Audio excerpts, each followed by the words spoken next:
जहां इन दिनों महाराष्ट्र की शिवसेना पार्टी में अपनी ही पार्टी के विधायकों की बगावत के कारण हलचल मची हुई है, वही देश में एक और मुद्दा सिरदर्दी का कारण बना हुआ और मुद्दा है अग्निपथ योजना का।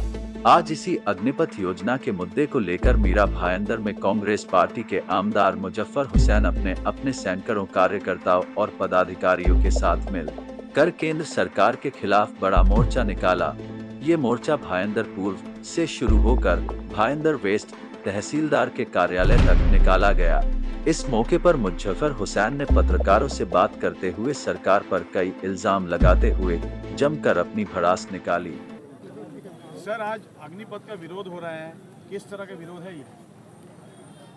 केंद्र सरकार की जितनी योजनाएं उन्होंने पिछले 7-8 साल में लाई, चाहे वो जम्मू कश्मीर का विभाजन करके यूनियन टेरिटरी बनाना हो, चाहे वो नोटबंदी हो, चाहे वो जीएसटी का कायदा हो, पेट्रोल, डीजल, केरोसिन, घर गृहस्थी गैस इसकी कीमतें हो, महंगेवारी हो, जाति, धर्म, भाषा, प्रांत में आपस में झगड़े लड़ाने की बातें हो, एक मज़हब के दूसरे मज़हब के लोगों में एक दूसरे को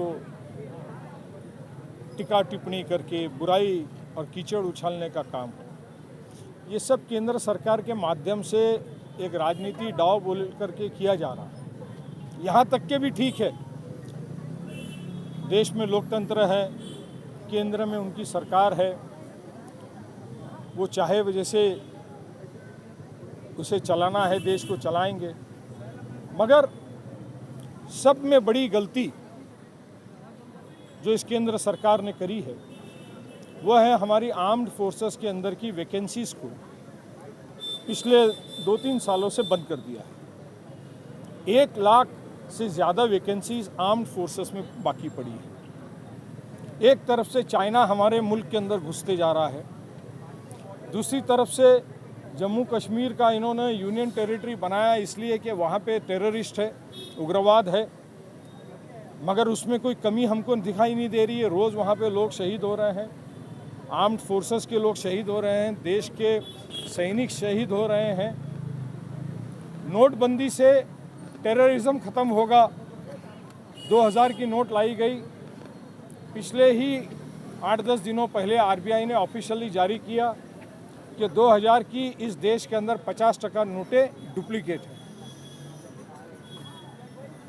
देश की सिक्योरिटी के साथ खिलवाड़ किया जा रहा है। बेरोजगारी मुल्क में आज दुनिया में पीक पर है। हिंदुस्तान में 2 करोड़ लोगों को रोजगार देंगे, इस तरह की भाषा थी, मगर सारी गवर्नमेंट सेक्टर्स, ट्रेन सेक्टर बेची जा रही है, ऑयल एंड गैस सेक्टर बेचा जा रहा है, एयरलाइंस का सेक्टर बेचा जा रहा है।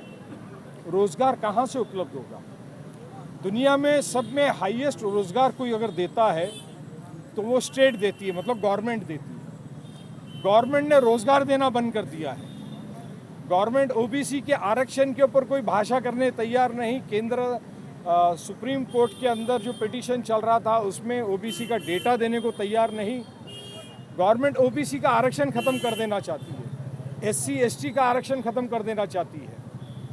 इस देश की घटना को वो ख़त्म कर देना चाहते हैं और आरएसएस का एजेंडा चलाना चाहते हैं। मगर सब में घातक और सब में डेंजरस काम जिस तरह से हिटलर ने किया था, एसएस फोर्स बनाई थी और फिर उसका इस्तेमाल नाज़ी के रूप में करके यहूदियों को मौत के घाट उतारने का किया गया था। ये उस तरह का चित्र आज देश के सामने जो इतिहास बीता है वो इतिहास यहाँ भी हो सकता है, आने वाला कल उस तरह का हो सकता है। इस बात की चिंता सभी ऑपोजिशन पार्टीज़ को है और नौजवान इस बात से दुखी है इस देश का कि वो रोज़गार के लिए कि कोविड हटेगा और उसे आर्म फोर्सेस में जाके देश की सेवा करने का मौका मिलेगा, तो उसके ऊपर, उसकी भावनाओं पर, उसकी उम्मीदों पर पानी फेरने का काम बीजेपी की सरकार, केंद्र सरकार, पंतप्रधान जी ने किया है।